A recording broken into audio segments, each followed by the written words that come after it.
Hello, good evening, and welcome to the Sunday Night Breakdown. Daniel Ratledge and Dave Forrester with you. It's Monday night, of course. It's Valentine's Day, and the hopeless romantics that we are, me and Dave didn't have any other plans. So we're just doing this. Yeah. Let's go back to last Wednesday and start with the final European game of the season for the London Lions, and they went out with a victory. London Lions 82, Bakken Bears 75. It didn't really look like that in the first half. They were 15-4 down. They were 41-25 down. They looked like they were going out with a whimper in that first half. Yeah, they didn't start Dirk Williams again. I mean, it's a meaningless game, obviously. Maybe there might be something in it for the coefficient, but not much really. And obviously they were going to get their money's worth out of Teague and Majauskas before they sent the goodbye tweets and thank you very much, etc., etc. And Dirk didn't start, and it was actually when Dirk started playing in the third quarter that the game kind of turned, because he started making some shots, and he's kind of the one weapon. Very, very efficient scorer. In Europe, you need efficient scorers. I was looking halfway through the game at kind of trying to figure out whether Bakken needed to win or not, because I didn't know the group situation. So then I looked at the group situation. I realized that they didn't, and that kind of gave the lie to the lineups that they put out in the second half as well. You know, they were sharing minutes around as well. But London made some plays, and the crowd got involved, and Dirk made some shots basically. And that is, like, this game is so long ago and was so meaningless that I struggle to remember anything else. Yeah. So they had a 22-3 finish to the third quarter to take the lead, and then Dirk went nuts. He hit 14 consecutive points at one stage. They opened up a 14-point lead. At that point, the one thing that was riding on the game is if they'd won by 16, they still had a chance of finishing third in the group, for what that's worth. And they were up 14, but then Bakken played out the last minute or two like a team that knew that the points difference was all that mattered. It didn't really matter whether they won or lost, as long as they didn't lose by too many. Proper good points differential stuff that we like to see. There we go. Well, aren't we proud? Yeah, I don't imagine it was. I don't imagine it was at the forefront of Marcus Teague's mind. No, he's probably thinking about getting on a plane somewhere else. That they might finish third in the second round group of the FIBA Euro Cup, and the benefits that may bring in the future. But no, you know, it was nice to see them stick at it. It was nice to see them win the game. It was probably very beneficial for the coach in relation to the motivation and the environment within the locker room, because you can't keep losing and keep players happy. So from that perspective, it was a significant win. From the perspective of a kind of a measuring stick in Europe, it wasn't. No. It's a dead game. Dirk finished with 23 points, 5 of 7 for threes. Kelly was 8 of 10 shooting for 16 points. And Reese had what is only the 5th triple-double in the competition's history, 13, 10, and 11. Bakken actually lost tonight in Saratov, 102-79. So if London had won by 16, they would have finished third, but they didn't. And both they've got a specially commemorated medal from the Queen to finish third. I don't know. I'll have to check. So they both finished 1 and 5, and Bakken were third, and London were fourth, and the other two were both 5 and 1 and go through to the next stage. Saratov were first. So let's go to the BBL and Friday night's action. Sheffield Sharks 90, Glasgow Rocks 77. Bennett Cook was back. He only played 4 minutes. I didn't see him do anything before that, but I was watching on Synergy, so I may have missed it. Also, there was no Ali Fraser, and there was a tweet put out, I think it was Mark Woods put it out, that said it was out for the season. He was going to have an operation, and then he played on Sunday, so I'm not quite sure about that. But he wasn't the only person that said it to me as well, so I was more surprised that he played than I'm not questioning Mark's tweet. I think the suggestion is that his operation is next week, and that it's a foot injury, and that he wouldn't do it any more damage.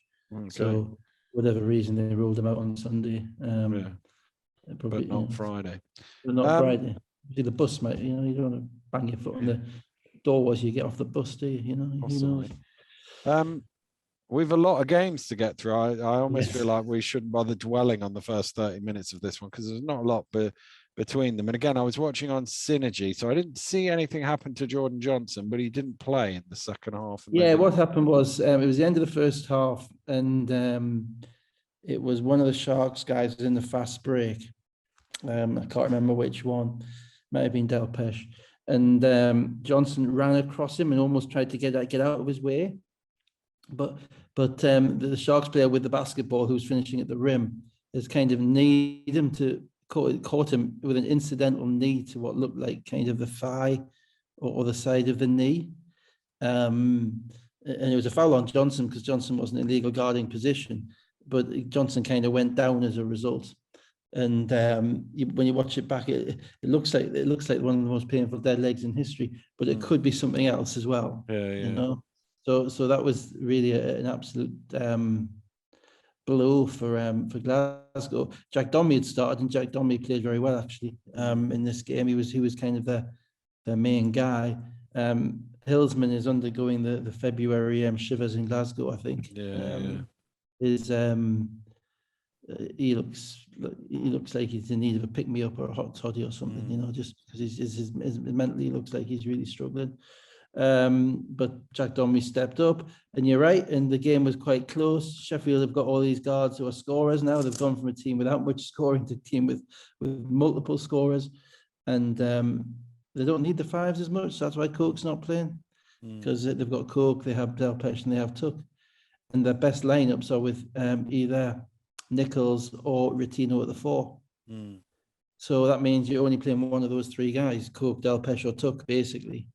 And the team is kind of rotating them to decide which one it was going to be at various different times. So they've gone very much kind of small ball, and I like the way they're playing. Johnson's coming off the bench as a sixth man, and with kind of a license to score and be aggressive and smile a lot, and that seems to be good. Wallace just seems to have Wallace is interesting. Obviously, ever since the interview, I've been intrigued by him. Let's see which way he goes, because nothing's going to be boring with him at the moment. He's very effective. He kind of makes plays. You don't know how he makes plays, but he makes plays. And they're on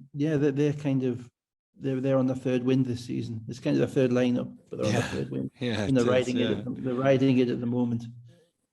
Well, they got out to 11 early in the fourth quarter, and there were a couple of threes from Malcolm and Harris got it back, but they never quite looked like they were going to get over the line. And then Johnson and Glasgow pushed it out to 81-68, and that was the game. Glasgow was 7 of 11 shooting for 21 points and 8 assists. Johnson had 20 points off the bench, although 33 minutes suggests he might not be coming off the bench for much longer. What really depressed me about Glasgow in the fourth quarter in this game is that, you know, the defense wasn't what I thought it could have been. And I mean, the one play which sticks with me is halfway through the fourth quarter, they're on a little bit of a run, and I think it was Harris, but it was certainly one of the guards, one of the Americans. Must have been Harris because Johnson wasn't playing. He went under the screen on Glasgow. He gave Glasgow a 17-foot pull-up jump shot. You know, literally going not even going under at the 3-point line. He actually went under, gave Rodney Glasgow a 17-foot jump shot, where he's already made 5 or 6 of them in the game. And you're just thinking, well, that's, you know, you may as well give him a layup. And I was thinking, you know, just people going under the screen basically means you're conceding a jump shot to somebody, and that's what they did. And you can't concede a jump shot to him. No, you can't, and not in the fourth quarter. And that type of play is the play of the differences, because it's not a deliberate mistake. It's just a mental breakdown in relation to what you need to be doing with a certain play. And if you have too many of them in a row, you're going to give up baskets when you can't, when you shouldn't be, and that is going to allow a team who knows how to score to extend their lead. Jack Dommie had 21 points, 8 of 12 shooting. Hillsman and Harris had 13 points each, but they were a combined 9 of 28 shooting. And they got nothing from Johnson again, the American. Nothing from him. Vance Johnson. Let's go to Bristol, where Bristol Flyers lost to Plymouth City Patriots 73. Oh yeah, it's a great game. 77. Watch this back. Sorry, it's a great game.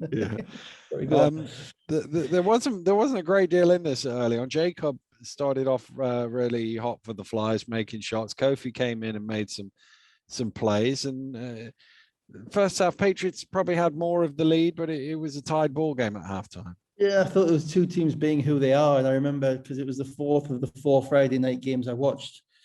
Watched the Newcastle game live. I watched the Leicester game when I came back. And I watched the Sheffield Glasgow game on Saturday morning and this game on Saturday afternoon. So at this point, I'm getting a little bit head spinning type of thing. I remember watching, thinking, how much longer is this going on for? Because it was two teams doing exactly what they do. They were relatively scrappy because that's what Bristol's MO is, and Plymouth kind of come and go a little bit, but both playing hard.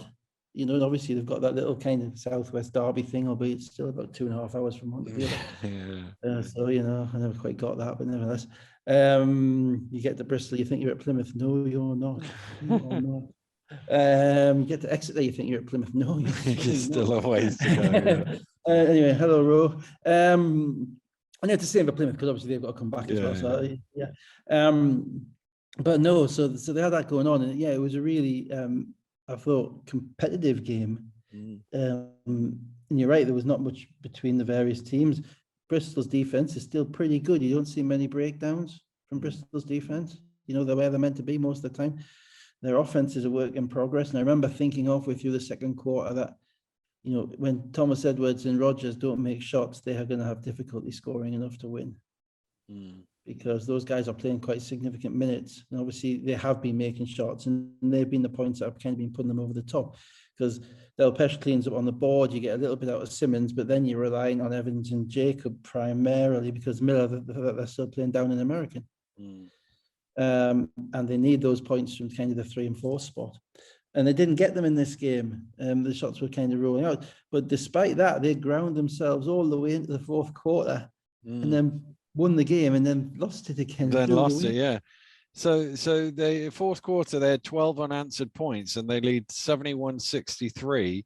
That was on turnovers, you know, that was on forced turnovers, on run outs, on stifling defense, on basically stuffing it down the throat of the opponent and preventing them from getting good looks. That's the way you like to win a game. And then, as you say, 3 minutes ago, you shouldn't lose from there. But then Plymouth do what they do: Hart hit a 3, Joseph's hit a 3, Graham Bell hit a 3, and the Flyers were just turning the ball over play after play. What struck me was the two threes that they gave up to Hart and Joseph were the same play. They were both off a baseline inbounds, because Plymouth at this point were creating nothing in their half-court offense. Nothing. They were getting nothing.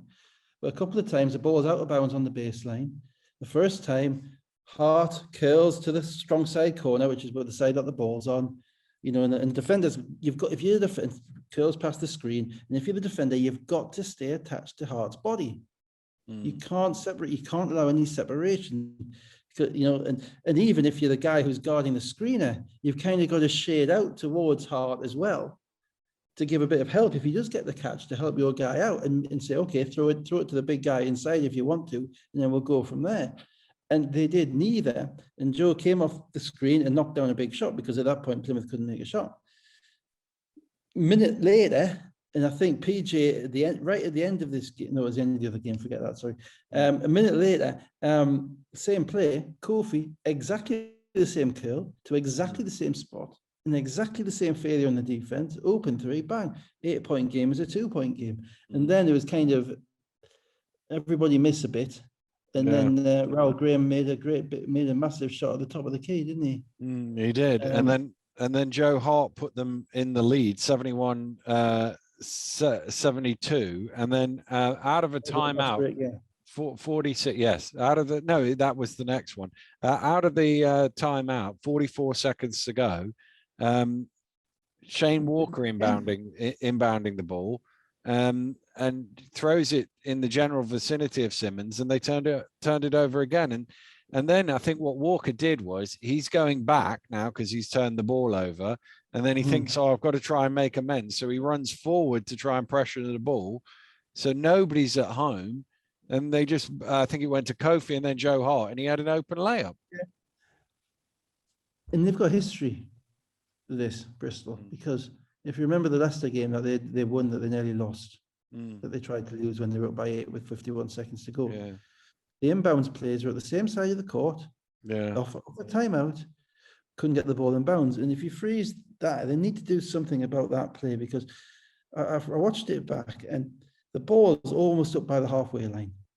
At the point that the referee hands the ball and starts counting his 5 seconds, every Bristol player is down from the free throw line. Right, so they're really shortening the call off. The idea is, I think they're creating space, but nobody's moving until the ball is given to the referee. Now, by the time they get anywhere, any player gets him, that's 2 or 3 seconds gone already. Now, Walker panicked and he threw the ball in at 3 seconds, but he had nobody coming out to get the basketball upwards of the foul line. So, because the guard, I think, and maybe in Jacob, was down in the far corner, and you can't throw it to him. And they tried to last time and they turned it over. And it needs to be as simple as just get the ball to your point guard.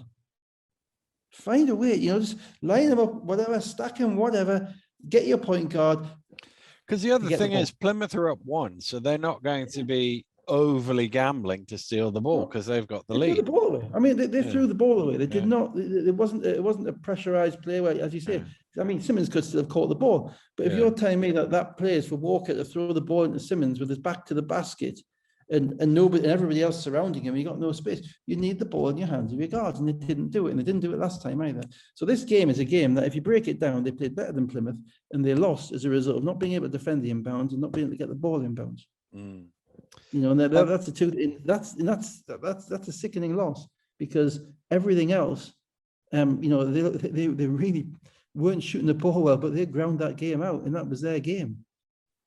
So after the hot layup, 33 seconds to go, Evans, I thought, took a little long to end up with a 2-point score at the end of it, but he got into the lane, he tossed it up, and it's 73-74 with 17 seconds to go, and it's an end line ball, and Raul Graham-Bell, I thought, took a massive risk there.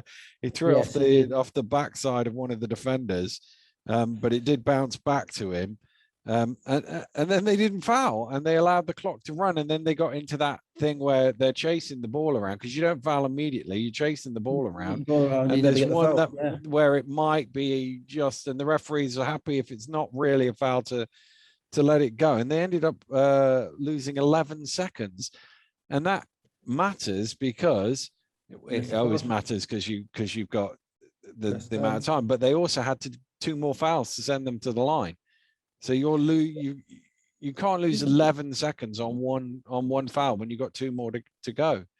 Yeah, I mean, 2 things, as you say. I was looking at Raul Graham-Bell thinking, run the baseline, run the baseline. Yeah, run the baseline. Players do not run the baseline. Yeah, I don't know why. It does my head in. Yeah, there was a made basket, and I think there might have been the whistle. There was a delay. There was a delay, and I think the referee wiped the ball or something or other. There was some. It's a made basket, so my understanding. You can still run the baseline. I mean, throwing the ball against somebody in that situation is nuts. Yeah, on bottom, like the risk reward. Yeah, is just I mean, if you're throwing the ball against somebody's legs to get it back out of bounds because you're running at 5 seconds, that's different. If you're throwing the ball against someone's back so you can catch it and dribble up the court under your own basket when you're up by 1 with 3 by 15 seconds to go, you're putting yourself in the line for for significant brickbats. You make a mistake, and so that they got fortunate with that. But as you say, then Bristol weren't programmed to foul, so it's kind of execution at the end of games in BBL terms. Can you get the ball in bounds? Are you going to take smart shots? Are you going to use the clock properly? Do you know when you run the baseline? Do you know all these things that you can we get the right foul, the right player to the right player? Yeah. All that stuff, which can change the narrative of a season, because it can change the result of the game. And so they were too late to foul. They did have to run around. Yeah. They then did get their 2 fouls, but by this point, there's now only 4 seconds left. Williams goes to the free throw line. He missed the first. The second one, to me, looked so short that it must have been deliberate. It was my thing. You're very kind. Am I? Yes, I thought you missed them both. But they got a rebound, didn't they? But Graham-Bell got the rebound, kicked it back out to Joe Hart, who did the smart thing of shooting the ball, because he didn't want to get fouled. So just get the ball out of your hands and time will expire, and it went in. So even better. And the ceiling's quite low there, so you can't throw it up in the air in case. John Sanford was a killer. Raoul Green-Bell is really interesting. He is one of the one players really, the two games he played this weekend, really because PJ trusts him. He's not starting them, but he's finishing games, right? He's played on teams in Spain who've won in LAB silver, even quite significantly LAB gold. I remember him playing for Leeds when he was 20 and he could literally jump out of the gym. You know, he was the most athletic. He was like a young Defoe. You know, he was literally, everything was a dunk. And he's come back 5 years later, 6 years later, and his body has entirely changed. But his understanding of the game and his smartness and his ability to make big plays is different, because he was a guy, when he was playing for Leeds, we would, if he got the ball 15 feet out, we were standing 5 feet off him. We were like, shoot it. Go on, shoot it. If you're shooting it from there, somebody else isn't. You know, we weren't taking that way at all. Now he's a guy who's stepping into 3-point shots with 45 seconds to go with his coach's confidence in making plays. When they need an offensive rebound at the end of a game, that's a winning play. Yeah, it is. That's a winning play.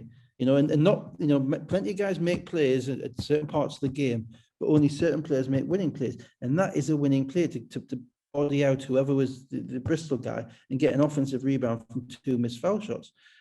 So keep it, you know, he's certainly not the flashiest of Plymouth's players. He does, you know, he's not got Williams's two-step ability. He's not got Kofi's shooting or Hassan's efficiency or anything like that. But he's kind of being not just a glue guy, but a glue guy who makes plays at the end. You know, glue guys are glue guys because then everybody together and they step up when they're required. And so he's one to look out for.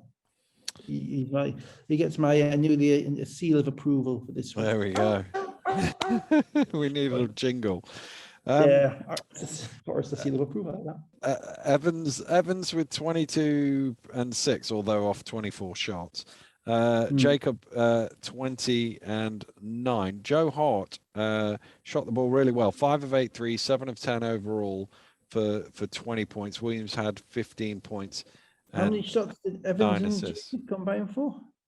You know, I didn't write down Jacob's shots, but it would have been a lot. I'm guessing it's probably 35 shots. Yeah. That's what I'm saying about, you know, the other guys have to make shots, because the reason those guys are shooting too much is because the other guys aren't making shots. Yeah, I think it'd be more than 35. Yeah.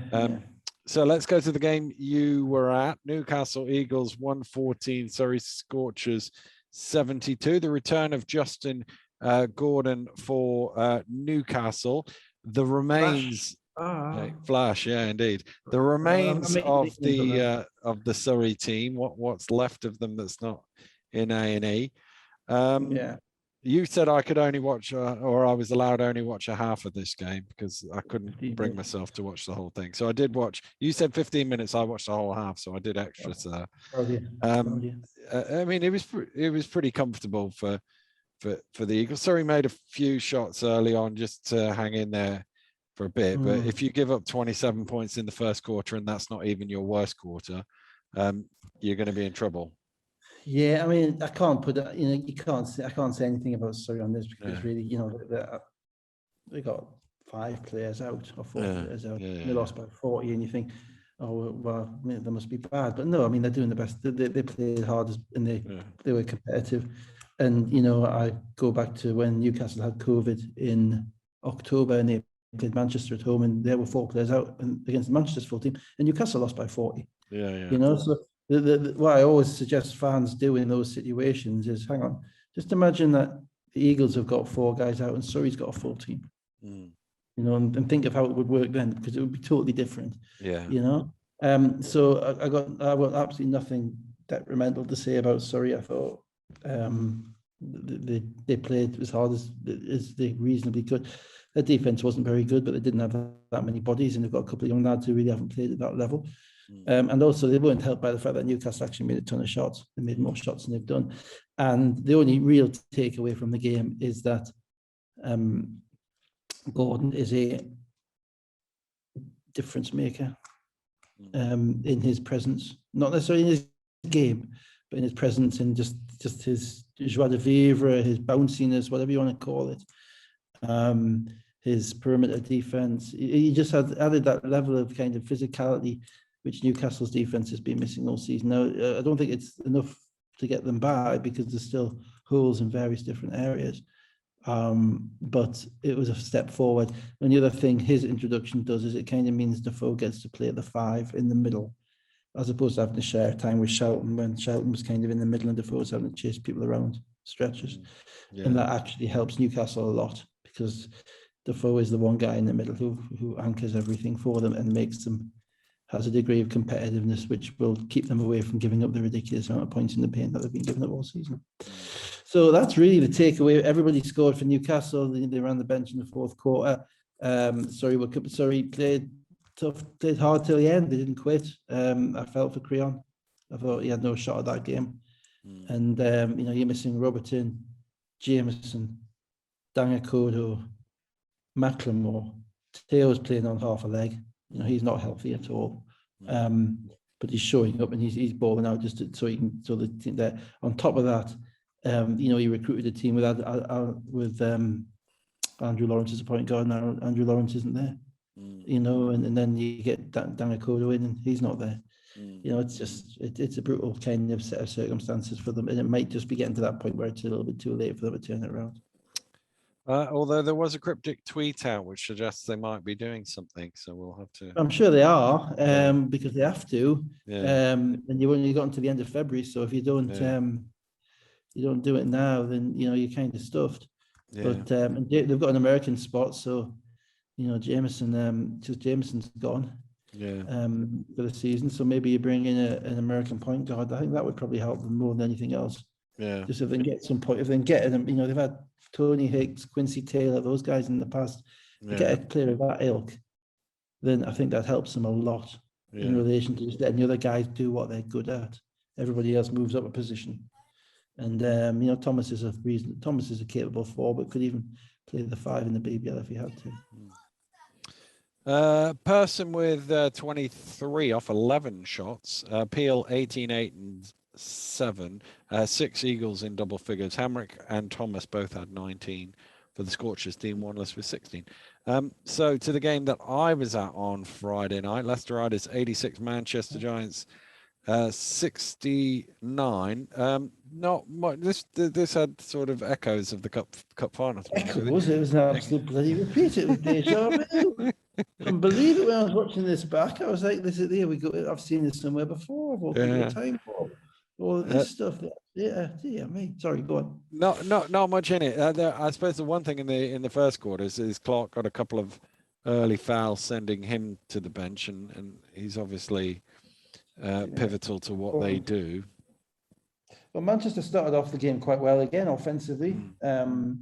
And in particular, Lewis stepped up, made some shots as well when Clark went to the bench. And, they need that stretch guy to make those shots.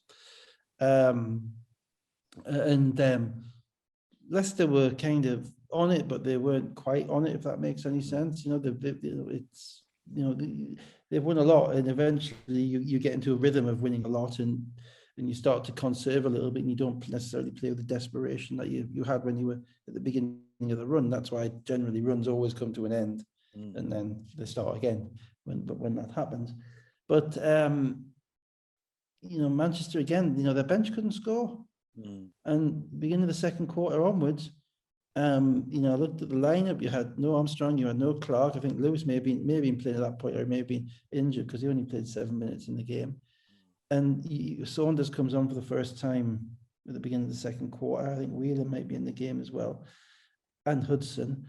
And they just, not only that they couldn't score, they had no shot at scoring.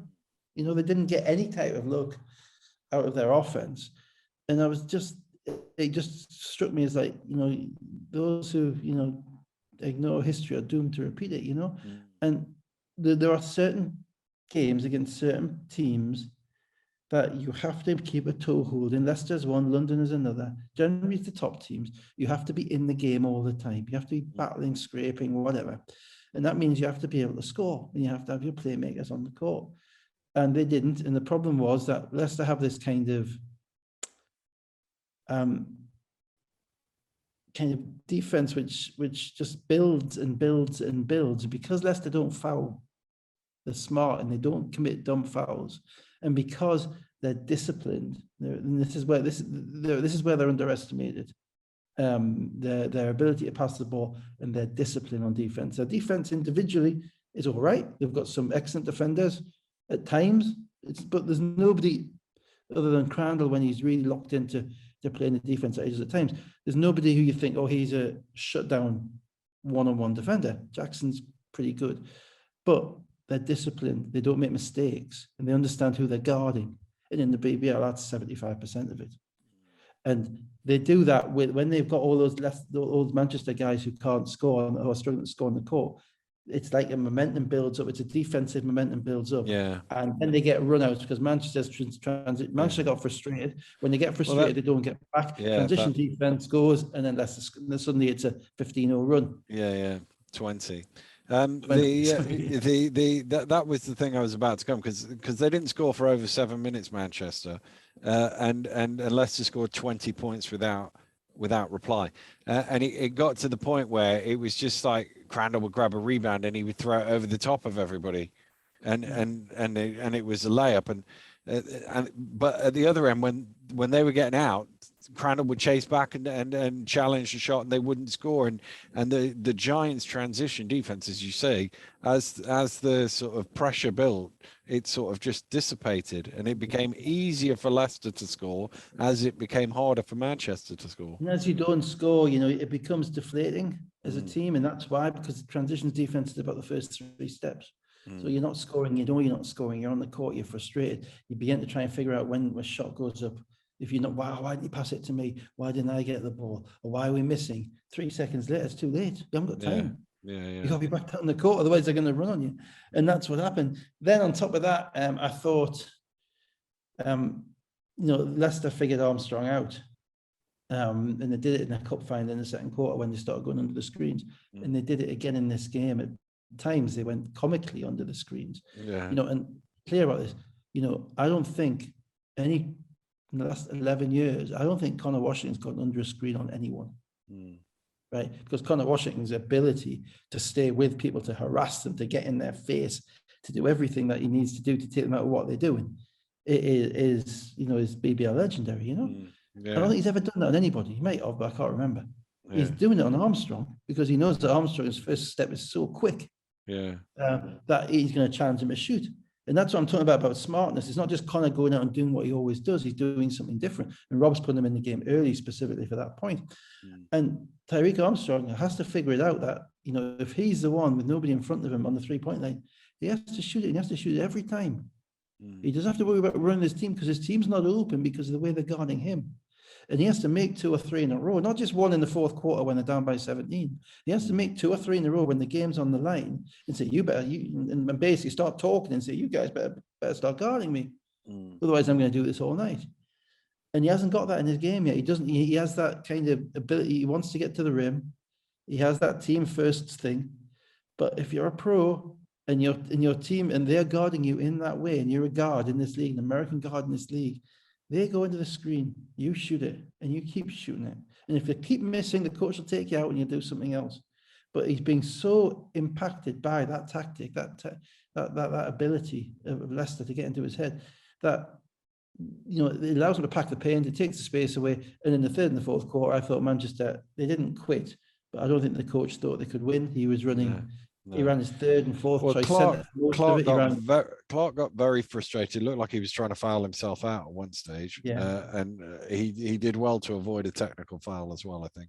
And then so Lloyd took him out, and he basically just went with the bench guys and said, you guys go out and try and do something. Played with Ulf and Bagbosa, that's just third and fourth choice centers. And I was thinking, what's going on here? Because these are different players, and they just didn't. It was as comfortable as kind of a win with stuff in reserve for Leicester as you could imagine. Eventually, and Leicester made a couple of runs, but it was never ever a situation where you felt they had any reality of getting back in the game, and they looked defeated by the end. Yeah, the one downside for Leicester that Mo Walker went off with a hand injury in the second quarter and didn't return. Hand injuries are bad. Didn't play. I don't mean that in a bad way. Hand injuries, generally means there's not much not much fleshy stuff on the hand, so it's generally a bone or a ligament, and bones and ligaments take a while to heal. Yeah. So hopefully it's not that bad, but this, you can't get many soft tissue injuries on your hand. No. Darius had a couple with us, and it was took longer than you thought it would. And that is going to change things. Not a lot, as Paul Daniels would say. Yeah. But for those of us who are over 45, but certainly a little bit. So Nelson Henry had 23 points off 12 shots, Whelan 17. Gino Crandall was on triple-double pace. He ended up with 10.6 rebounds, 11 assists, and 3 steals. He only played 21 minutes. And I thought Crandall seconds. played far better in this game than he did in the cup final. That might be an unpopular view, but I thought, his 11 assists, he didn't shoot the balls half as much. 11 assists, 3 turnovers. I thought he ran the game. He had whatever he wanted. He picked up his defense at times as well. And he only played 21 minutes because that's all he had to, but I thought he was exceptional in that. I thought he was more under control than he was in the cup final. Armstrong with 15, the only player in double figures for the Giants. Let's get to Sunday, and this is where I have to do my full disclosure thing that I spent 17 hours on a bus in a lay-by and all sorts of things, but not very much basketball. So I was watching, obviously, some on my laptop until that died, and some on my phone, so flipping through. So I've got a few little holes that. Just so we know, you're on a lay-by somewhere in Scotland. Is this right? We were, yes, in the middle of nowhere. To be fair, by the time the games were on, we were on a nice 30-seater bus that was taking us back home, so it wasn't too bad. So let's get to the action. And the first one, Plymouth City Patriots stick with Manchester. Plymouth City Patriots 77, Manchester Giants 76. So the Giants have now lost 6 of their last 7 games. They've only beaten Surrey. And what the listeners want to know, Dave, is are they on spiral watch? I think they're on spiral alert. I think that's the next step on the watch. I think that's when you're kind of halfway down the helter skelter. Yeah. And it's probably 6 out of 7 without McKnight as well. I don't know if they won a couple of games after he left, but not many. And it's in their it's just in the way it's great having 12 players when you're winning. It's absolute nightmare when you're losing. Or 11 players. It's nightmare when you're losing. The interest, obviously Lewis didn't play in this game. I didn't mention that, but the interesting thing about McKnight was the interview at the end of the Leicester game. Lloyd was asked, "Are you going to bring in a replacement?" And he said, "To be determined," with a little smile on his face. Right. Okay. Well, I better hurry up. If they don't know by now, then probably not. I would have thought it's been 6.5 weeks, and there's not like there's a particular lack of out of work American basketball players knocking around at this point in time. So they got to be able to, but then again, you can't spend all season, lionizing your own depth and saying, we're a deep team and working all these guys into the rotation if they're not then ready to step up and play. Yeah. So it's one of those things. And at the moment, they're just in kind of that spiral whereby it's the mental side of it, not the physical side of it. They're still making plays, still got guys who can shoot, but they need to, they've got a rookie point guard. We've got a veteran big guy who may or may not be fully healthy, and Dan Clark. And in the middle, they've got some excellent role players, but probably need somebody else who's going to be the one who takes them over the hump. In this game, they actually started off, again, pretty slowly, but they developed certainly towards the third and the fourth quarter. They really got into a nice little rhythm, and you thought they were going to blow Plymouth out. Yeah. They just didn't have the ability the mentality to keep getting stops. Well, as you say, Plymouth were on top for much of the game, and with 4 minutes to go, it was 47-43, and then Giants scored 21 of the next 29 points to lead 53-65, and 8 minutes to go. You think they've got this, except we saw Plymouth on Friday that they're a team now is currently constituted, and to be fair, they were even before they were currently constituted. A team that doesn't give up on stuff. They're going to keep going. That's right. And I don't know. There wasn't a moment kind of that you looked at and thought, "Oh, that's that's the moment. You know, they gave Kofi a couple of shots that really they shouldn't have, given that he dropped 46 on them in the last game. But the offensively, again, they're not, you know, Saunders is a shooter. Steele is basically a shooter. Whelan is an attacker. Jamel is doing what Jamel will do. He'll knock down shots when they're open. They're really left with Armstrong, as their sole creator. And as I say, teams are just beginning to kind of figure him out a little bit, keep him out of the paint. He hasn't got great size to throw the ball around. And Clark is a little bit up and down. I'm not sure whether he knows whether he wants to be a facilitator or a scorer. When they were making their run in this game, he was dictating from the high post and from the top of the key and from the three-point line and making passes. But, you know, he's an all-time shooter, and you'd like to see him almost have a little bit less of a conscience now they don't have McKnight. But I think he's also in his own head a little bit in relation to the shots he's meant to be taking. Is he meant to be a facilitator, get those other guys involved, or is he meant to be scoring? And they're going to have to sort that problem out. They're going to have to figure it out quickly.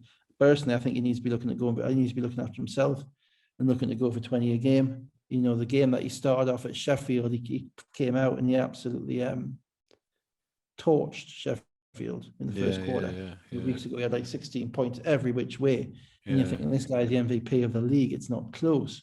And that was a mindset thing, because he came out saying, look, it's on today, guys. You know, that was a Charles Smith thing. You know, it's on today. I'm starting. Boom, we're off. And he hasn't pulled that since, you know, and that's part of the issues that they have, I think, in their identity without McKnight, without that 20-point a game scorer. Plymouth, however, as you say, no quit. And this was interesting, because this was a game where PJ brought, I think, Williams back in with about a minute and a half to go. Just before let's fill in the blank to get to that. So from 53-65 with 8 minutes to go, Kofi gets to the line a couple of times. Dusha hits some shots. Joe Hart makes a three. It's down to a 2-point game with 3 minutes to play. Both teams then don't score for Steele. Then made it a 4-point game, and then both teams didn't score for a couple of minutes. And we go to basically the final minute. It's 69-73 to the Giants. Kofi then drives to the basket with the and one, fifth foul on left hand with the fifth foul on Jamel Anderson as well. Makes the free throw. It's a 1-point game. There's just under a minute to play at that stage. Yeah, that's right. And this is when I think Williams had just been brought back into the game for Dusha at this point. And it's interesting, you know, Plymouth are very much, you know, Hassan centric for the first 3 quarters. And then the shooters kind of coming into the game late, because I think Hassan kind of wears down a little bit because he gets so much of the ball early, and that's when Bell and the shooters step up. But yeah, it was eerily reminiscent of the last game down there where they were going back and forward. That 3 right at the end and got into overtime. But Manchester, they were up 1. They didn't get a shot, did they? They didn't get a good shot. Armstrong drove in. And he was fouled, but he kicked it out, and they weren't over the limit. So 38 seconds to go. And then Armstrong comes into the lane, a little stop and then go. But Williams just pulls it away from him. So they didn't get a shot off. And there's now 28 seconds to go.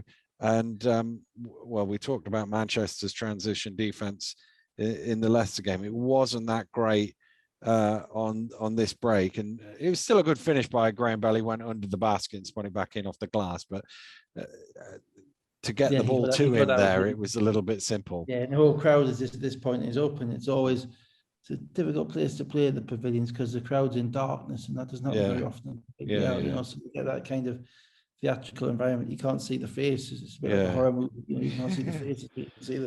You can see the massive individuals going up and down. That really. You know, that lighting kind of accentuates the atmosphere down there. So that put the Patriots up 74-73. 19.9 seconds remaining. Timeout called, and they advanced the ball, which I thought was interesting because obviously advancing the ball gives you 14 seconds on the shot clock or thereabouts. Last time they did that in Plymouth, they ran their play, they got their shot. They got their shot on the thing. You know, but what you do guarantee is if you do that, they're going to have enough time to come back come back the other way. Yeah, so, I think you probably put yourself under unnecessary pressure in doing that. And those seconds could have been very important in this game, albeit they weren't, but they probably should have been. And to be fair to Manchester, they used all 15 seconds of the shot clock. 14-second shot clock. Before Steele hits a three. Now I'm going to be before you berate the officials for missing a very berate anybody. blatant shot clock. I'm going to play devil's advocate on this because there's no lights on the basket, and there didn't seem to be a horn. I didn't hear a horn. I did hear the horn for the timeout. I didn't hear a horn. So the referee surely can't be expected to be watching the zero as long. Yeah, I think the trail refs can be.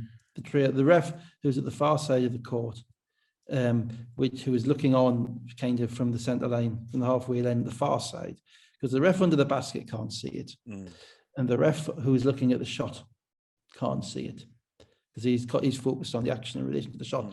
But that offense ran for a while and it was out of control. Yeah, and you had and I don't know if the refs all remembered that it was 14 instead of 24. I don't know. So in these games, strange things can happen. But from the moment that you get within 5 seconds, as a ref, you kind of know that, and you at that point you're on alert. Yeah. As I say, you have to be on alert. It's particularly if you're the trail ref, if you're the one who hasn't really got anything to watch, as it were. So no, I do think that has to be spotted. And then, as you say, it was 19.4. It was 19.9, and then because it came out of a timeout, so you would see that. Yeah. And then they reset it to 3.4 when which meant that it was 2.5 seconds to get from the moment that the shot left his hand to go to the in. point that it went through the net. To be a pretty high arc for that to happen. That's close to a world record. So again, that's not great. And there's an argument. We're recording all these games. I know they do it in FIBA. We are recording all these games are on TV. I can go back and watch that straight away. I just press a little click on my phone, go back 10 seconds, I can watch it straight away. Right? There's a timeout being called.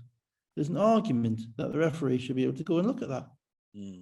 If it's a timing issue or if it's a line issue, i.e., you're not talking about reviewing fouls or stuff like that. I mean, I know they review on sports from likes and FIBA and stuff. I'm not overly fussed about that because I don't want it to take too much, time and effort and clear path fouls in the NBA and all that nonsense. It can take too much time. But if you're in the last 2 minutes of the game, and these games are all going on online, and there's the ability and the game is stopped anyway, and the referee, and to play that can make the difference in the game, then why can't the ref or even go and have a quick look? Because we'll get to that in a second for the next play. Presumably, it's how the technology works would be my take. Particularly where you've only got the one robot camera. Oh yeah, I mean, I agree. I agree. The difficulty will be standardizing across the league. Of course, it would in the level of standard. And you need a camera on the clock so that you can see the clock separately as well. I mean, the reality is on that. Was it you put it out or did you retweet it? Somebody's got a still. And the ball is down by his knees, and he's still got to go through a shooting. And that's what they're doing. That's how they're doing. These things that certainly you see if you're watching NBA coverage. These, and I was at Toronto for a game whereby they actually won it on the tipping on the buzzer and then lost it when Champagne tipped it in against somebody against Oklahoma City, and it was and the whole crowd, 20,000 people went nuts, and then it got reviewed. And within 30 seconds, there's a picture of the lights on, balls on his fingertips. Refs say no, everybody turns around, goes home, and and that's it. Well, we don't need all that technology because we've got the basketball gods on our side who said Plymouth are going to win this game with a crazy shot on the buzzer by Antonio Williams with a sort of like double clutch, falling over, somebody diving at him, bank three. Throw it off the backboard as hard as you can. I mean, it was a great play by Williams. And it was a hard dribble left. It was good defense by Armstrong. You can't take it away. He played good defense. Couldn't have done any more without fouling. The only thing I would say, if you're being ultra picky, is on Manchester. It's a 3 second, 3 seconds? He's caught the ball facing the wrong way. He has to take 2 dribbles to get to a shooting motion. At that point, he's not passing. You're up by 2, yeah? So if I'm Josh Steele, who's the next guy, who's probably 6 feet from Armstrong when he shoots that shot, if I am brave enough, and it's a hell of a decision I have to make because he could be wrong. You could make a pass and throw and he'd give up a layup and everybody looks at you and says, what's doing? But if I'm brave enough to kind of freelance and say, hang on, he's got his head down, he's dribbling sideways. If I get to that spot where he's going, that double team would end the game. Yeah. If everybody would, if he does that, everybody would look at you and say, what did you do that for, as you prepared for overtime? Yes. As opposed to not doing it and you've lost the game. Exactly. And it's rare that, you have players who have the courage, and that's not to say it's not brave to not do it. It's he's done the right thing as far as his coach would say. He's guarded this guy, but to have to be a defensive playmaker as well as an offensive playmaker, to make that decision, to go and say, actually, I'm going to go and get on him. Then two dribbles. As soon as the second dribble, I'm running towards him. Even if he just gets into Williams's eye line, that could make a difference. That could change everything. But that's very picky. But it's that's the way sport is. And even then, if you freeze frame it as Williams shoots that ball, there's a guy, certainly one of Manchester's guys is face guarding a player in the far corner. And it's like, well, the ball's not gone there. Yeah. As soon as your man doesn't catch the ball, you just get to the ball, and collapse on it as much as you can. But that requires, as I say, a degree of experience and decision making, and very, very, very few players would have the gumption to do that. So it's not a criticism of him. No, it's just I think Floyd would have done that. It's a great shot. Yeah, it's a great shot. Got to tip your hat to Williams for making that shot. So Graham Bell, 17 points off the bench to lead Plymouth in scoring. Hassan had 16. Williams, interestingly, 4 of 12, 1 of 4 for 3-point range. I think he was a minus on the plus minus for 12 points. Yeah. Doesn't matter. He hits the game winner. He's all over social media. He makes the shot that counts. Yeah, that's what he does. Everybody in Kent State alumni immediately are all on there. Steele with 18, Armstrong 17, Anderson 10 for the Giants. Let's go. Riding that wave, because for every spiral alert, there is obviously a equal and opposite. Anti-spiral. I can't think what's the opposite of an anti-spiral. Yeah, staircase to heaven, I suppose. Yeah, well, they are on it right now, Plymouth, that's for sure. Good weekend for them. So London Lions 79, Leicester Riders 77. That ends Leicester's best ever unbeaten start to a BBL campaign at 12 wins. Justin Robinson back for the Lions. Ryan Martin just recently signed. He was there.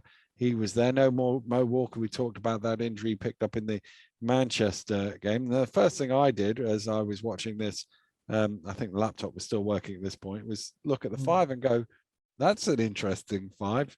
Josh Ward-Hibbert starting. Ryan Martin, first game straight into the starting lineup. And unless Eurobasket has it wrong, he's played 1 minute since May 2019. So throwing him I think they've got it right. I know Ryan's been on the market for a while, but he's been hurt, and he's been around, but he's not really been healthy. And he actually used to play with, he played with Rod Bakken. Glasgow in Slovakia. When he played in Slovakia, he played in Rodney Glasgow's team. Okay. So there was a thing there, but he's not been healthy. I thought it was bizarre, if I'm honest. Not so much the Ward-Hibbert thing, because they started Ward-Hibbert with a view of him defending Crandall. And that was a dedicated and designated strategy, and that's fine. If that's what it's a push, but he has the physical tools to do it. He has kind of the size, the length, and also the quickness. And obviously they didn't want Washburn to be doing that. Washburn may just be a little bit too big, maybe for that they're comfortable from defending Crandall. But starting Martin really kind of struck me, because I couldn't think of any. All I thought about was, well, hang on, this is a guy, a post-up guy who hasn't played, who you're putting into a space the floor system, against the best team in the league who are on a roll. And what do you expect out of him? How is he, And on top of that, you're sitting down a guy like Washburn, who has been through the battles for the last 6 months to playing games like this. And what's he thinking? And it appears that he has my utter admiration, Julian Washburn, but because of the way that he handles himself and the way he is on the court. But he got 2 quick fouls in this game when he came in the game, and he basically hardly played. And again, there's the law of basketball coincidences whereby that could just happen, or it could just be just because he's not entirely cognizant of the fact that, hang on, we've had a guy in practice for 2 days who's not played for 3 years, and he's starting ahead of me in the biggest game of the season. That thing does play in players' heads. So you have to be aware of not just the guy who's starting. Now, we'll cover all this, but at the end of the day, they won the game, so who cares? For us to shut up, that's fine. So I'll get all that. But this is what I was thinking in the first half, okay? And it didn't really get much more clear than that, because they played 10 players in the first half. And they played, and Justin came in and gave him some good minutes. But Washburn played and then didn't really play, got his 2 fouls, then sat down again. Rhys was in and out. It appears that Spencer is gone, I think. I don't think he's there anymore. He certainly wasn't in the game. I couldn't see him on the bench. And you just felt that they were groping for a strategy to deal with this team that had handled them 3 or 4 times already. And I think where they benefited in this game was, firstly, Ward Hibbert came to play. Yeah, he did. In the first half. Both ends as well. You say it was probably tactical defensively, but he actually gave them quite a lot of offense in that first. Well, he did. As well. He did, and which kind of helped them kind of ugly the game up a little bit, which was what we'd previously said that they couldn't do and win against London. But with Ward Hibbert playing, and to a certain degree with Martin and his physicality in there, playing 12 minutes in the first half as well, that kind of, as I said, helped them ugly the game up. Now, I don't think that would have helped them win the game, because I still don't think that's the way they're going to win the majority of their games, if Walker hadn't been out. Because I think Walker being out, Walker's been a bit of a comfort blanket for Leicester in the last 3 or 4 weeks. Yeah. Because he's been brutalizing second units. He's been brutalized, since he went back to the bench. You get your minutes from Nelson Henry, and Nelson Henry is, London's one of the only teams who really physically kind of match up with Nelson Henry. So they give him a little bit of problems compared to other teams. But then you bring in Walker, and London, Leicester have been comfortable throwing the ball to him. Gino's been comfortable with him, kind of anchored that second unit. And without him, then they're back to Adekoya again. And he's different. He's good, but he's different. And that changes the rhythm, and it changes the routine of everybody. And I think he was a major miss for them in this game. But injuries happen. And London were kind of out of it halfway through the second quarter, but they made a little run, didn't they? Yeah, Nelson Henry inside, Whelan 3, Lovingham 1, Crandall 3, Leicester out to an 11-point lead, 31-42, 3 minutes from half time. But the finish to that first half by London, crucial. I particularly thought that play by Justin Robinson, where I think Rhys had just scored, the ball. And he came in and was it Mackenzie stole it off, or Gino? I can't remember, and laid it in. They got 4 points in the blink of an eye, and suddenly it was back down to a manageable margin. And actually, they go into halftime only down 5 when it could have been double figures. I thought Justin Robinson was really good in this game, actually. Because the Riders haven't got Rhys's number, but they kind of got a good way. They're kind of capable of defending him. He doesn't go off against them. He doesn't make necessarily all the plays that the other guys make, and that he makes against the other teams. Sorry, but I thought Justin was that kind of. Rob said it before the game as well in the interview with Nigel. When he's playing him, they just eases them. It's an extra body. He's a hell of a player. You don't forget that. He's not played much this year, but he's a hell of a player.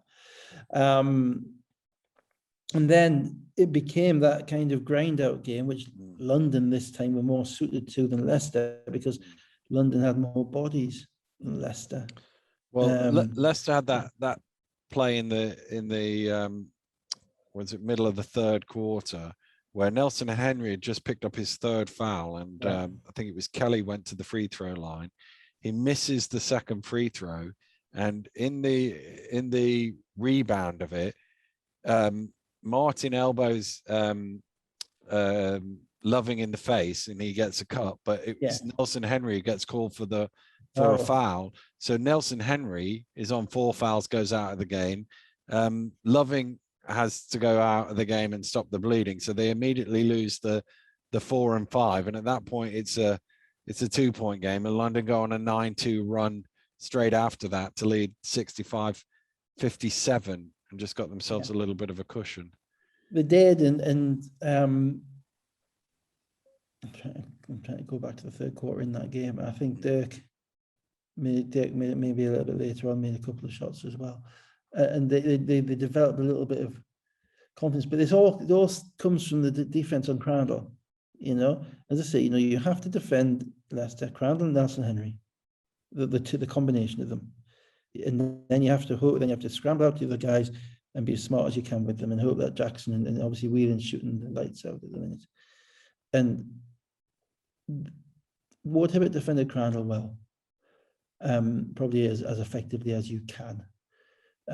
Nelson Henry was in foul trouble because of the size issues, and then basically the uglying up of the game that London did. Walker isn't there, and as you say, Loving gets a blow as well. But Loving, it's more than Nelson Henry Walker thing that allows you to kind of set the tone against Leicester. It takes out the focus of their offense, which is Crandall and the centre. And Connor wasn't making shots. Connor's not really got back into a groove since he was out at Christmas, and Kimball wasn't really making shots either. So they were really relying on, Gino producing something or Pat Whelan making a shot for a while, and they struggled with their offense. And as you say, London are a capable offensive team, so they're going to keep scoring. So the Lions, Leicester couldn't really make a 3 in the fourth quarter. They had some really, really good looks, corner threes that they weren't knocking down. And so Reece helped pull it out to 9 points with 3:40 to go, 74-65. But then they did make some threes. Whelan hit one, Jackson hit one. Jackson then had a score, and suddenly Leicester, as we've seen them do when they've been behind before, have cut it down to 3 with two minutes to go. Yeah, there was a bad technical warning, and there's a bad technical in there as well. I want to rant about. I hate technicals where people get technicals for touching the ball when it's gone through the basket. Don't touch the ball then. Well, I think Reece got it. Yeah. Don't touch the ball. I don't see why it's a technical. Sometimes the ball lands in your lap, sometimes it lands in your foot, whatever. And I think in comparison with some of the things you can get away with without getting technical. People used to use it as a tactic before they brought their technical rule in. Yeah, well, I think if a referee is satisfied that it's a deliberate delay of game, then the referee should give a technical. But I think referees have so much discretion in all parts of the game that they don't have discretion in that area. Seems to me to be a nonsense. In theory, in certain circumstances, if the game clock is running after a made basket, if the ball's at your feet and you don't throw it back, you're actually wasting time. Yeah. And so I think if a player returns the ball, and I thought, I get these are the rules, don't do it. I hate the rule. Yeah. So there you go. That's ref rant over. I'm not sure that would stand up in your day job, Mr. Forrester. No, it wouldn't. But then again, my client broke the law, but I don't believe in the law. I'm not representing Boris Johnson, Daniel. It would be a tough gig even if I was. That's right. But even then, okay, I'll leave it be.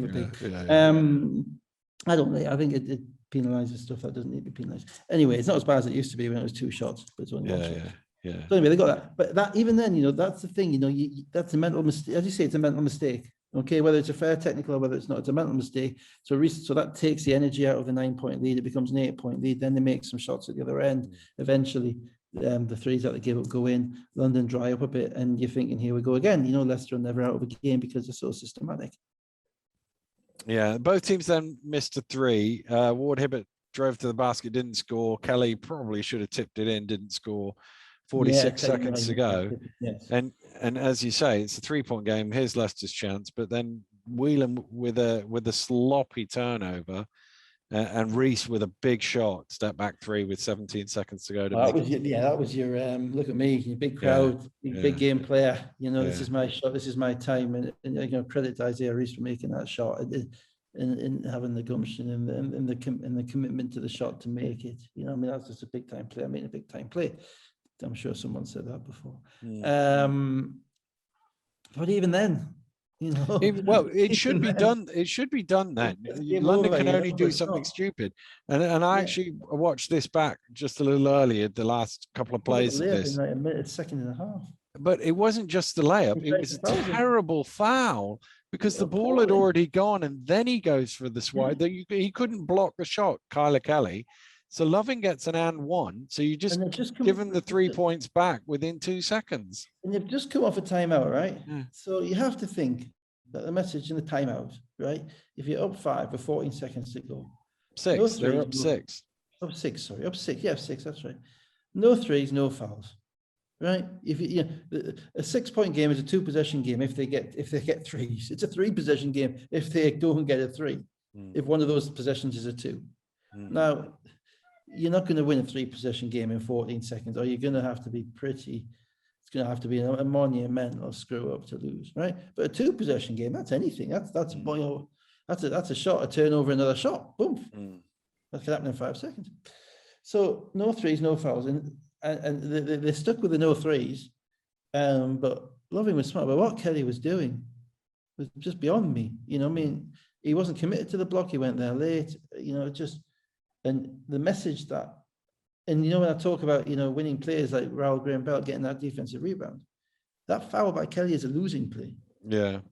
That's a play, you know, it's not because of a physical mistake that you make, because of a decision that you make at the wrong time when you're under pressure. You think, I'm a shot blocker, he's come at the rim, you revert the type, but you do it late because you're not committed to it, and you give up the foul in a 3-point play, and suddenly it's game on again. And then there was the whole hoo-ha, and this goes back to your point of last week or the week before, whenever it was, where they've just not got the rules right there. So basically, James Veer asked for a timeout. He thought presumably he was asking for it after the free throws were taken. The table blows the horn. Now, I looked up the rules just to check because I thought I was right on it, but I just double checked it. A timeout request may be cancelled only before the timer's signal has sounded for such a request. So as soon as they blow the horn, he cannot request to cancel it. It's a timeout called. The only thing I thought was, because I did it at the time when I've done it in the past when I was on the bench, where you'd stay at the table, you'd say, you have a timeout after the shot. And then just so the ball doesn't get thrown into which is fine. And this is the one slight grey area, because the referee blows the whistle, but he's not quite in shot to see if he makes the signal. The timeout period begins when the referee blows his whistle and gives the timeout signal. So if the referee has signaled it, the timeout started. Nobody can, the referees can't change that. The table officials can't change that. Nobody can change that. My reading of it is, as soon as they blow the horn, it can't be cancelled. It's only up to the referee to not give it, which they didn't because they blew the whistle in the first place. So and I must admit, watching it on my phone on the thing, I thought they'd given Rob a technical in all of that as well. But so did the commentator, but it looks like they gave him a warning. I think it was a warning, but he was right, because the reality is that timeout should have been given before the free throws because they blew the horn. Now, what James probably should have done is wait for the first free throw to go in and then say, "I'll have a timeout, please." But there's only one foul. Or wait for the ball to be given to him. Once the ball's given to him, you can call a timeout, but he hasn't shot the thing. Or, you know, he needs to be clearer with the table. The table needs to listen better. But once that's the thing.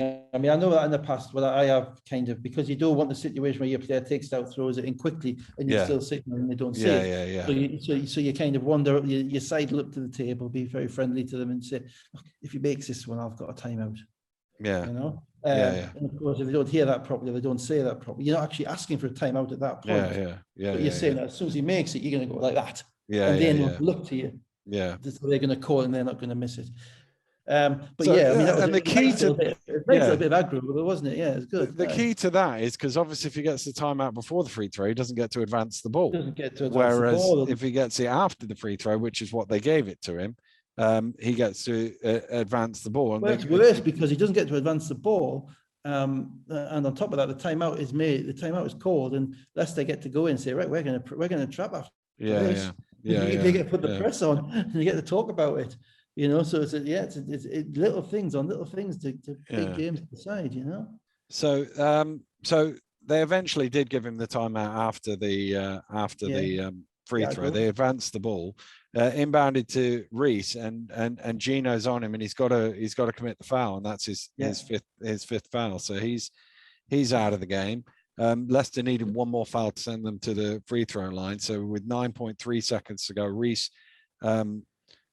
makes both free throws, 79-74. Loving then did hit a three with 0.4 of a second to go. And I must confess, I didn't have the volume up, or it was whatever it was. When I saw Reese throw that at the end, I hadn't heard the horn. And I was thinking, what the heck is he doing? Because it nearly went in. Yeah. But when I watched it back, it was clearly after the horn. Yeah. Well, there was a couple of things about. I'm just picking up a pair of scissors here. Sorry. Yeah, for those of you on YouTube. A couple of things about it. The McCrandle thing, you know, he's got 4 fouls. Do you keep him in the game when you've got a foul situation? Yeah.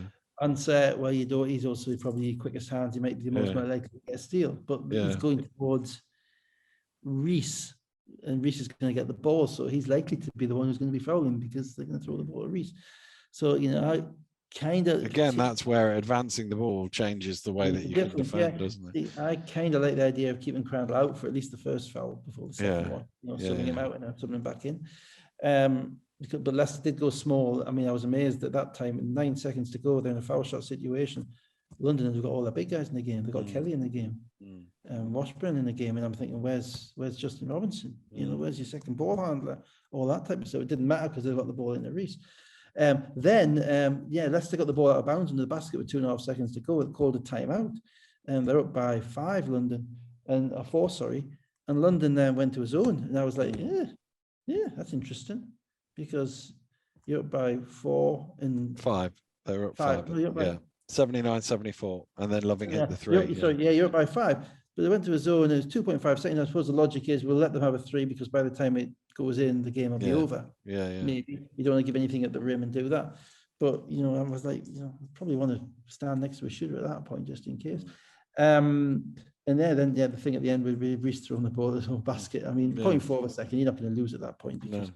But the referees didn't notice the shot clock at Plymouth if they didn't notice that, and it goes in and you lose a game on a 60-foot does that score as a 3-point shot if it goes in? I believe it would, because there is something about you can't deliberately score, but you can't deliberately score where it benefits you, I think is the rule. That's right, yeah. So whereas that would actually lose you the game. So you know, in football you can't score from your own free kicks. Your own goal, you know. So would it count as a 3 or would it be an automatic 2-point shot? Can you score? Does it matter where your feet are if you score in one basket? I don't know the answer to that. Please, anybody with the answers on the postcard, please. Good game for London. Makes the league interesting. Yeah, it does. Reese with 23, Ward Hibbert with 15, Whelan 20, Darren Nelson Henry 14 and 5 in 21 minutes. Loving and Crandall were both 4 of 12 shooting. The game with Nelson Henry was Ward Hibbert. Yeah, definitely. Let's move on to Glasgow 91, Newcastle 97. Fraser, we talked about him earlier, was playing in this game. Johnson was not. Person scoring early for the Eagles. They got out to a 17-7 lead. They scored 39 points in a quarter. Last time Eagles scored that many points in a quarter, Dave?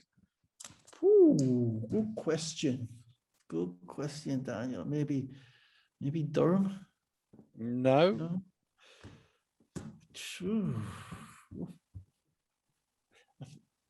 No idea. December 2018 against Edinburgh Kings scored 39. Oh, that doesn't count as a trophy. Okay, game. last time they scored more than that in a quarter. Not Durham. Not Durham, wasn't Durham? No. No, not Durham. I remember Charles scored a lot against Durham. He scored 15 a game. No, I'm not a big quarter scorer person. Leeds away, September 2017. They scored 39 in the second. That was 152. That was 40 in the third and 39 in the fourth. That was the worst thing that ever happened to us that season. Win the first game by 88. Absolute disaster. It's just awful. I mean, Leeds, to be fair, Leeds weren't ready for the season. And no, they weren't. We had 4 weeks of proper pre-season, and we had a lot of guys who could score, and they were all wound up for the first game. And, 150. This game didn't look like it was going to 80, but it didn't look like Rocks were going to get into it until they scored the last 9 points of the first half, and Johnny made a couple of threes to make it 49-55. It was a weird game because Newcastle scored at will in the first quarter, and Johnson's not playing, but Newcastle didn't defend particularly well either, and Bunyan got open for some shots, and the way that the Rocks were constituted, it was. Jordan Johnson, you want to keep him away from the rim, but Johnny Bindon, you got to keep him off the 3-point line. He's scoring whatever percentages, but I'm guessing he's scoring 75% of his points this season from the 3-point line. And Newcastle didn't do that and didn't pay much respect to that. And so they were, their offense and Gordon coming off the bench, and everybody came off the bench. Everybody was making shots who were in rhythm from Friday when they scored 114 points. But the defense never really convinced, and particularly what happened was Jack Donnelly played the whole first quarter. He played really well in the last game at Sheffield, and obviously they got shredded. So Gareth came back with Ali Fraser, and Ali played the rest of the game, and Ali was a +12 in this game. And basically Newcastle's defense allowed them to get the ball in the post, and if Ali gets the ball in the post, there was no, with one-on-one coverage, Ali's primarily going to score. He's got a bigger body than certainly Peel when Peel was guarding him, and he baited Defoe into a couple of fouls. And the difference between the Rocks with Ali on the court and without Ali on the court was really significant, because that opened everybody up. And then Johnny Bunyan has 21 points at halftime. He's made 5 of 6 threes. And you're wondering, how can that, in a 22-point game becomes a 7-point game and you're in a game again. And it was the second half was just kind of a scoring race, whereby Newcastle were always just ahead enough, but they don't play particularly well from being ahead. So then Glasgow would come back and hit them with their own little runs, and Harris got going a little bit in transition, and Fraser again in the post was really effective. So it wasn't a game that you ever thought that Newcastle would lose, but it was, if you're up 22 in the second quarter, you end up giving up 91 points to Jordan Johnson less Glasgow Rocks. That's indicative of an issue which remains with them. So they won 3 in a row, but that's still an issue.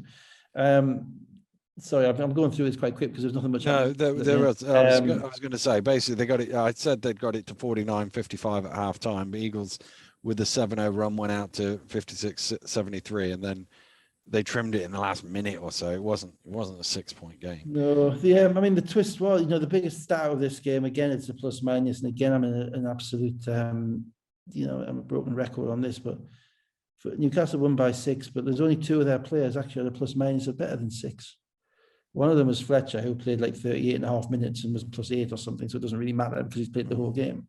Yeah. The other one was Defoe, who was +20 in 24 minutes. Everybody else was like +1 or -1 or something like that. Yeah, Defoe, despite the fact he's playing with different players at all the times, he's +20 because of the ability he has in the middle to actually kind of seal up the holes in their defense. And his health is absolutely critical to them going forward. And also, good job, Darius, on getting to 9th in the all-time scoring. Yeah. Had a Tony Winless, right? Yes. So Winless is now 10th.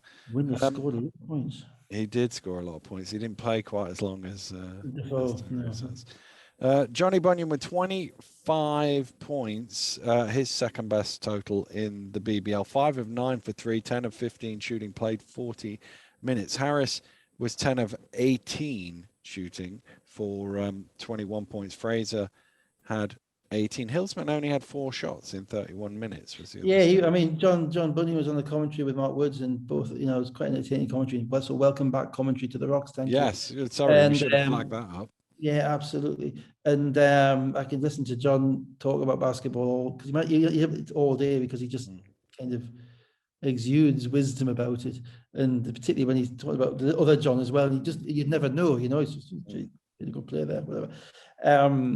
But yeah, he was for saying that the difference in Glasgow when Fraser was playing was noticeable, and how they were going to hold, were they going to hold him out for any more games before his operation? Can they put it off or something like that? Because without him, they're in trouble. They're in trouble. They're 4-8, and they're looking for. And if Johnson's out for any period of time, we'll get to that in a minute when we pick up the league table. Person with 22 points, all the starters in double figures, 15 for Gordon off the bench as well. So final game: Cheshire Phoenix 84, Bristol Flyers 76. Larry Austin Jr. was back. No Ben Mockford still. Not much scoring for the Knicks early on outside of Bradley, and the Flyers got out to a 17-8 start, but then the Knicks caught fire. Teddy Okarafor and Larry Austin helped them to 16 points in a row and a 24-17 lead. Sorry guys, but at this point in time my head was battered with basketball, and I watched the end of the London game, which finished about 10-6, and then I watched the end of the Newcastle game, which finished about 6:30, and tried to keep an eye on Cheshire and Bristol, but basically forgot about it until after half time. So I'm not really sure what happened in the first half, and I haven't. Well, let's go to the second half. Third quarter, Jacob and Evans from behind the arc. They had a 10-0 run to make it a 1-point game, and then Wright pushed them back out to 9 with about 6.5 minutes to go. Wright made some plays in this game. He's a really athletic, talented player. I'm sure I did see it a few weeks ago. If they'll unlock him, they're going to get very, very good. The other guy who made some plays was Bradley, and Bradley's playing against his old team, and he's a kind of a spindly guy, but he has a real nice touch. It's a bit unorthodox, kind of. It's a bit of a wind up. But he just has a way of being effective. And those two guys were able to score the ball in the fourth quarter, where the Bristol guys really weren't. And Cheshire's balance is nice now. They're the balance of big guys. As I say, they're not playing Ocherobia Dickinson together much, so those two guys can go play hard. They've got Austin's athleticism and energy. They've got Okafor's stability, and they're playing without Mockford in this game as well, which means that Wright gets to play a bit more, and Carey, all those other guys get to play a bit more. So it's the old, you have one injury, you get better. Doesn't matter who it is, you get better because everybody else gets into more of a rhythm during the game. And you can see, and also it was one of those the nights when they had all the kids in, wasn't it? So it seems to be every week. They seem to be getting really good crowds at the minute. They stopped giving the vuvuzelas out though. Thank God for that, and the air horns and stuff. But no, it's good crowd. Good crowds everywhere. To be fair, Newcastle. When I was in Newcastle, it was literally packed. Leicester was packed. Bristol's always packed. London had 3,000 in apparently. So, incredibly good signs in relation to. I think it was sold out at Glasgow as well. Yes, it was. That's right. So Evans hit 8 in a row to cut it back to 1, but then an and 1 from Dickerson. Bradley had 5 points. They scored 11 in a row. It was 83-70, and they actually had quite a comfortable finish to the game. It was that Bristol thing, that Bristol kind of, can we get over 70? We need everybody to score to get over 70, because as you say, they tend to have players who are scoring in bunches. So it was Evans, but maybe Jacob making shots. Jacob's playing some fantastic basketball. He's making shots left, right, and centre. But if the more that it becomes about Evans and Jacob, the more they're going to struggle, because those guys are going to be volume shooters, and they're going to make enough to keep shooting, but they're not necessarily going to get enough clean looks, because they're going to be working so hard for them to shoot a high enough percentage to help them win. So it's that kind of thing whereby if you're shooting 10 of 21 or 10 of 22, that's some shots that that's some open shots that other guys aren't getting, and you probably need to shoot 13 or 14 of 22 to get the win. And so I just think they need Miller back, and I assume that Miller's coming back, but he's been gone for 2 months now. Johnson's been there and gone to Sheffield, and you assume it'll take him a little time to get back to where he was as well. So, I like what they're doing, but it's just you see where their difficulty is. It's scoring the ball. Not a good weekend for them. Wright had 20. Bradley had 18, 7 of 11 shooting, as you say, against his old team. Austin 14.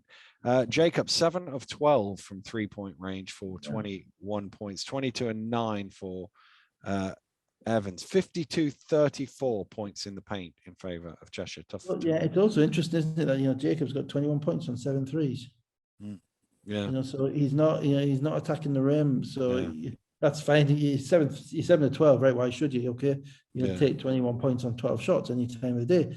But the next week it might not be that, and he's an athletic guy. He can score at all levels. So you don't, that would tend to suggest to me that the lane's a bit clogged at Bristol, and Trajan Jacobs thinking about, rather than drive through all these bodies, I'm better off shooting the ball from the outside. So that spacing probably needs to be remedied as well. Let's take a little look at the league table before we go. So Leicester now 12-1, and the people who on Twitter have been asking me, has the team ever gone undefeated? And I keep saying there's no point in answering that question because it's not going to happen. Can stop asking me. Kingston 29-1. 23-1. 23-1. Yeah, they were 23-0 and lost the last game. Did they? Yeah. Probably never thinking that we'll be talking about it 30 years later, did they? No. I think they were in Italy, and it took 48 hours to get home or something, and they managed to lose to Hemel, who also managed to lose to Docklands in the same week, and that was Docklands' only win. They were 1-23, if I remember rightly. It was something like a Thursday and a Sunday. That's a recollection of the 1992-93 well, season. 1990 season, whatever it was. I think it was 91, so Leicester 12-1 and still in a very, very good position.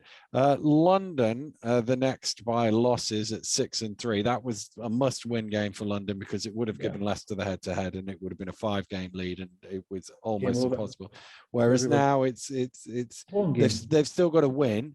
They've still got to win. They're 4 games in hand, London, but they're back in the reckoning as far as that goes. So Sheffield are 8-5, currently in 2nd place. Bristol are in 7th place, but are 6-5 after those 2 losses. So they're the next 2 in terms of win percentages or losses, or however you want to look at it. And then there's a 2-game gap to Manchester, who are 8-7, and you've got them 8-7, Cheshire 8-8, Newcastle 7-8, and Glasgow, who are outside the playoff places at the minute, 4-8. And again, I go back to Glasgow 3-1 at home, 1-7 away, and if Fraser isn't there, with Plymouth now 5 wins rising, Glasgow, who people were talking top 4, top 3 early in the season, are looking a bit shaky. Yeah, but you did say they played 4 home games and 8 away games, so they've got to balance that up. I do think that Fraser is probably 20-25% of their team. If you're saying he's one of the starting 5, obviously, it's probably a little bit more significant than just that. They've had this thing going. Jack Donmy this year has either played a lot or he's played not at all. They've never really managed to kind of, the way that Leicester do with Nelson Henry and Walker, they've not managed to do with Fraser and Jack Donmy. So a lot of it's going to fall to him now, because Fraser is not a replaceable player. You don't find a British guy at this point of the season who's got the ability, or he's going to drop you 20 points and be a guy you can play through basically every possession and be a certified bucket. So that means it's left to the guys who are left, and at the moment they are spiraling a little bit. Hillsman's, John Bunyan mentioned on the commentary, Hillsman's body language is awful. He's been falling over a lot. And he actually said, his body language doesn't look right. If Johnson's not there, then that puts a hell of a pressure on Bunyan, and it becomes Gareth and the Scottish guys again. And the problem is that alley, Scottish guys, Fraser, Malcolm, Murray, Hendry, they're young. And there's no real place to hide in this league at the moment in relation to developing players. You're either on it and you're going to help your team win, or you're not. And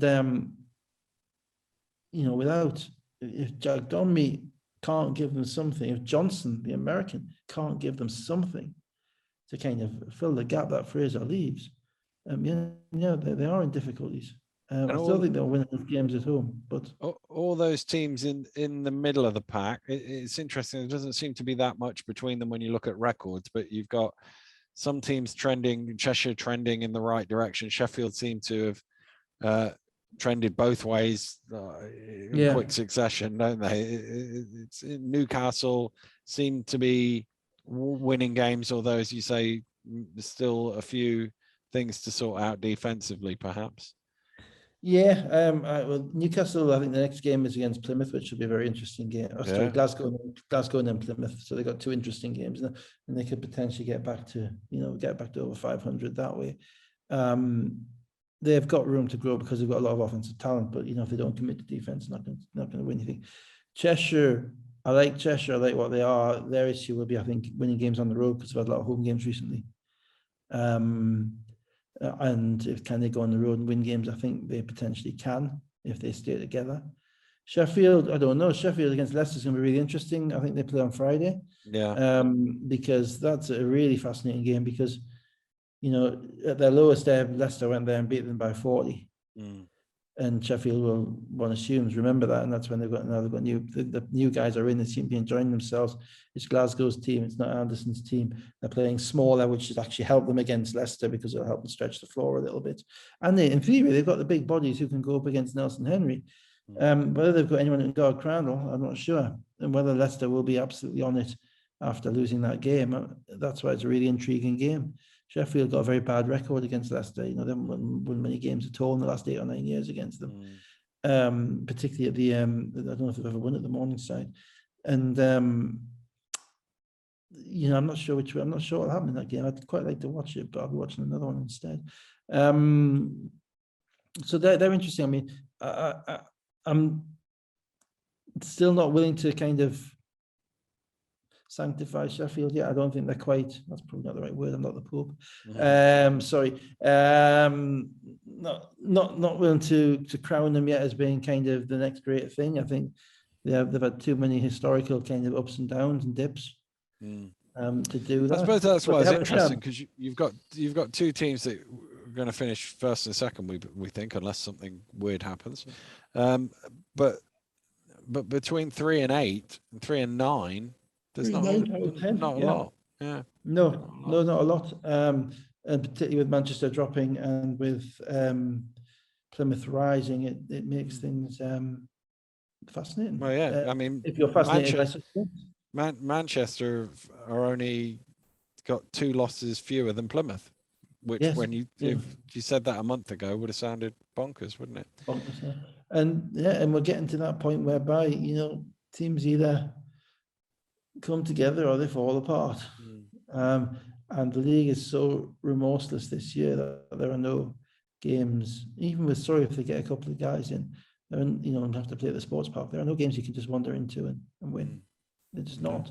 If you don't commit to playing defense and you don't commit to being diligent in your scouting report, then you can lose to anybody. And as I say, the Leicester Sheffield is really interesting because, I mean, Sheffield win the Cats and win the Pigeons. I don't think they will. But if Sheffield wins, Sheffield will be looking at Leicester and thinking, we can win a few in a row as well. We can beat them, we can beat anybody, As I say, Sheffield are intriguing because they've got guys, that guy, Wallace, he intrigues me. He doesn't take a backward step. He's got just the look about him, and I'm still trying to figure it out. And I'm interested to see how he does going up against Leicester, because I think it was his first game last time. And if he kind of has that personality to elevate them, and then they have Kipper Nichols and Jordan Routinho and those guys who can play the 4, and all the depth at the 5, then they've got a real shot at being quite good. And quite good is better than any of those other teams. Talked about. I'm not saying you could say all those other teams are quite good is actually quite high Forrester praise. So so I don't say that lightly. Right. Let's get back to our romantic Valentine's nights evenings. That I'm Yeah, my sure wife's we in Canada both for had. me. So There you go. So you're all right. All right, she flew 4,000 miles to get away from Valentine's. Doesn't get much better than that. No, it doesn't. That was a quid pro quo for me going to Toronto. You see. Yeah. Right, let's bring this to an end. Have a great week, everybody, and we will be back next Sunday night to do it all over again. Goodbye. Thanks, guys.